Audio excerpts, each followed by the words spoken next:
দুনিয়ার বাজারের জন্য শিক্ষা অর্জন করো, আখিরাতের বাজারের জন্য জ্ঞান অর্জন করো।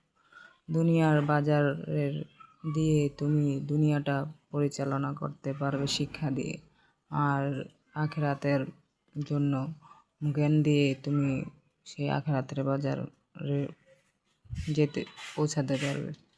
সেই আখিরাতে জ্ঞান উপলব্ধি করতে না পারলে আখিরাতের কাজে সফলতা আসতে হবে না।